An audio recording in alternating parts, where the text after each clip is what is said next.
مدیول در مدیول که است کد اکسیس کل چیزا در مدیول کد میشه. کد چی رقم؟ مثلا یک پروگرام از دل خود جور میکنی، یک پروگرام جور میکنی که مثلا دو عدد جمع شود، دو عدد ضرب شود، تقسیم شود، یا مثلا وقتی که ما یک سپلای را نوشته میکنیم، مثلا اینجا ما سپلای را دادم، مثلا یک سپلای را دو دفعه نوشته میکنیم برای بگویی که اشتباه کردی. در مدیول که از بسیار کارهای زیاد میشه که ما شما فعلا سادهش یک ساده کدش میخوانیم، دیگهش باز در پروگرامینگ دیگه پروگرام ها در وی بی دات نت و دو چیزا میخوانیم، اینجا زیادتر نمیفهمین. از این خاطر فقط یک نمونهش میخوانیم که بفهمین که مدیول چی هستن. مثلا من یک فرم دارم، باش که من یک فایل نه آواز کنم.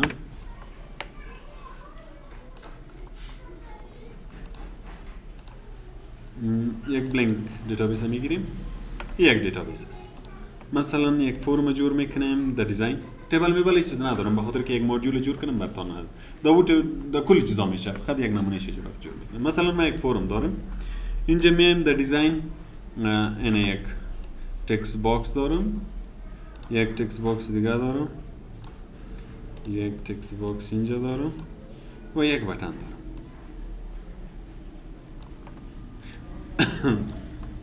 مثلا ولی که کلیک میکنی اینجا نامشان نوشته میشه. از این نامی از چی است؟ تکست باکس 0. از این چی است؟ کلیک کنی نامش می نامی از این تکست باکس 2 است و نامی از این باز تکست باکس 4 است و نامی بتن چی هستن؟ کاماند 6. وقتی که ما در فورم میایم ولی کاماند کلیک میکنی چیز کار میشه؟ من میگم که چی کار شد. وقتی که داینی یک عدد نوشته میکنیم، مثلا داینی تکست 0 ما یک عدد نوشته میکنیم و داینی نوشته میکنیم، وقتی که اینی بتن میزنم باید اینجا جمع شد. یا مثلا یک بتن دیگر را جور میکنیم، وقتی که اون میزنم منفی شد. یک بتن دیگر را جور میکنیم که میزنم ضرب شد، تقسیم شد، مثل کالکولیتر وارد. اینی تو کارهای دلخواه که تو میگی که ما مثلا اینی بتن کلیک کنیم اینی تو یک کار شود، اینی چیز اینی تو کار شود. اینی کارهای دلخواه به ذریعه کد میشه و کد را کجا میکنیم؟ در مدیول میکنیم. فهمیدین؟ مثلا ما در دیزاین میایم، در دیزاین ویو اینی بتن است، ما این را کلیک میکنم. ما وقت که اینی بتن کلیک کنیم، اینی در اینجا که عدد نوشته کرده باشیم و در اینجا که عدد نوشته کرده باشیم، این کت کی جمع شود؟ کت اینی جمع شود. خب باز بیا اینی رو بتن کلیک کو، سعی که در بتن ما ایونت داریم، در اینجا ما اون کلیک داشتیم. یادتان است که میکرو را باز میکردیم، نه؟ مثلا اینجا کلیک میکردیم، میگم که فلانه میکرو باز شود، بازی بتن که کلیک میکردیم اون میکرو باز میشه. حالا اینجا یک بتن دیگه است، بالا اینی رو که کلیک کنی، سعی کن اینجا چند چیزا میاد. یکی میکرو بیلدر است، یکی اکسپرشن بیلدر است، یکی کد بیلدر است.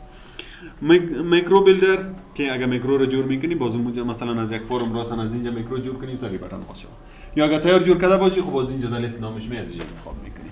اکسپرشن بیلدر در اینجا اکسپرشن ها بازی فرمولا و چیزا رو نوشته کرده میتونی. خب وقتی که در مدیول کد نوشته میکنی، باز چی رو انتخاب میکنی؟ کد بیلدر. اینو که اوکی میکنی، مدیول باز میشه. این که از یک مدیول است. در اینجا باید تو کد نوشته کنی که چی کار شد. این کد باید کلش خودت نوشته کنی که ما پیشتر گفتم که پروگرامینگ لنگویج بخونید، مثلا ویژوال بیسیک یا باز پروگرامینگ میفهمین. حالا راستن دفعتا نمیفهمین، به همین خاطر ما یک مثال براتون کار میکنیم که بفهمین که مدیول چه رقم استفاده میشه و خاطر چی استفاده میشه. خب میایم پس در فرم ما میگفتم که اینی بتن کلیک کنیم. در اینجا که خط نوشته کرده باشیم و در اینجا که عدد نوشته کرده باشیم، در کجا جمع شود؟ در اینجا جمع شود. نام از چی است؟ تکست 4 است. دیگه اینجا در کد برش نوشته میکنیم. ما در اینی بتن اینجا کلیک کرده بودیم کد بیلدر، نه؟ حالا اینجا چی نوشته است؟ کاماند 6 و اینجا چی نوشته است؟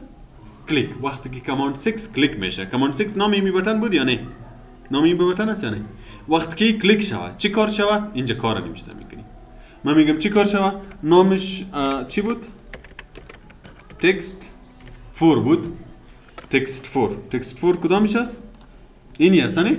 من میگم وقتی که اینی بتن که کلیک میشه، در اینجا نتیجه چی بیای؟ ازی و ازی بیای. نتیجه جمع منفی ضرب هر چیزی که بخوای. اینا ما اینجا میایم برشون میگم که در تکست باکس 4 مساوی چی بیای؟ تکست باکس 0 بود نه؟ تکست 0 جمع شوا. نام دیگهش چی بود؟ نام ازی 0 بود، نام ازو 2. یعنی اینجا میایم میگم 0 جمع شوه که تکس 2 جوابش در کجا بیه؟ تکس 4 در تکس 4 اینی جمع شوه. چی باید جمع شوه؟ وقتی که کماند 6 کلیک کنی. حالا اینجا این رو سیو کو. این اینجا سیو کردیم، فرم سیو نبود، بنام فرم 1 سیو کردیم.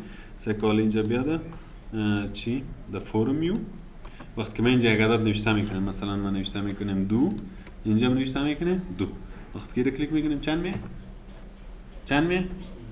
باید چند می آمد؟ 4 آمد. به خاطر که اینی عدد میگیره و اینی عدد میگیره، این اینجا میاره. خط جمع میشه. مثلا ما اینجا نوشته کنیم علی و اینجا نوشته کنیم احمد یا خان. علی رو کلیک کنیم، جوابش چی میه؟ چی کد؟ خط ازیرم گرفتی اینجا آورد؟ خط ازیرم اینجا آورد. ما اینجا چی گفته بودیم که جمع کو سایکو؟ ما اینجا گفته بودیم که جوابش ده 4 بیه و چی را جمع کو؟ این را جمع کو؟ کتی؟ هزی. اون وقت که کلیک میکنی اون جمع میکنه. جمع چی رقم است که این اردویش اینجا میاد. اگر تو میخوای که مثل عدد واری جمع شود، باز برش فانکشن ها و چیزا بسیار زیاد چیزا داریم. خیر ما یک فانکشنش کار میکنیم. در کجا کار میکنه؟ اینجا بالا نوشته کو. اینجا به خاطر نوشته نکو که باز در کلیک فانکشن جور میکنه. فانکشن باید پیش جور شه. اینجا نوشته میکنی که چی رو جور کو؟ فانکشن جور کو. به نام چی؟ یک نام نوشته میکنی، هر نامی که نوشته میکنی.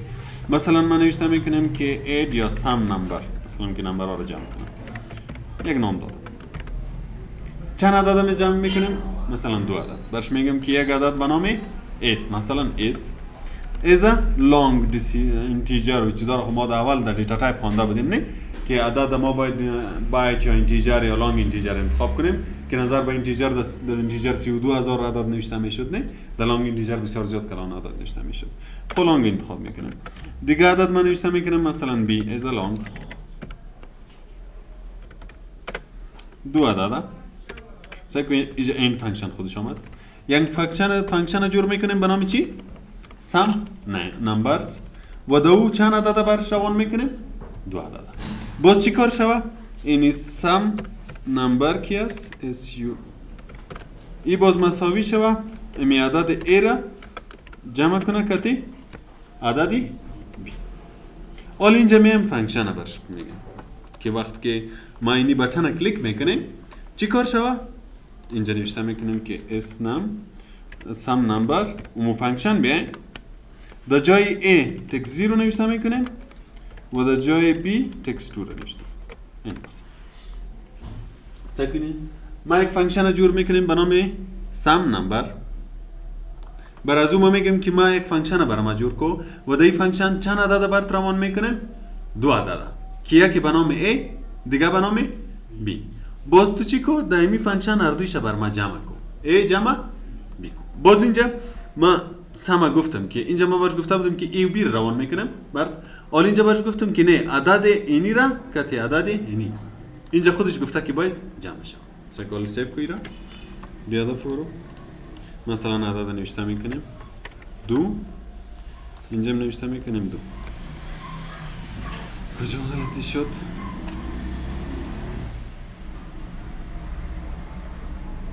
اینجا نامش اشتباه نوشته کردیم SUMNU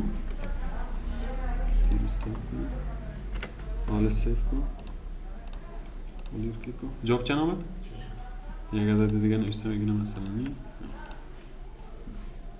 اگر مثلا میخوایی منفی کنی یا یک فانکشن جور میکنی منفی میکنی ضرب میکنی تقسیم میکنی. اینی کد کار دلخواهید که مثلا هر کار به دل خود جور کنی که اینو تو یک کار شوه اونو تو یک کار شوه تو باید در مدیول کد برش نوشته کنی که اینی کد اینی را پروگرامینگ میگه که را باز ما در ویژوال بیسیک در پروگرام های بسیار بلند میخوانیم. اینجا فقط یک نمونه را برات خواندیم که در مدیول ما کد پروگرامینگ کرده میتونیم که هر قسم دلت باشه اون قسم کد میکنیم و تا یک چیز جور میکنیم. فهمیدین مدیولا؟ مشکل نیست؟ اینا استاپ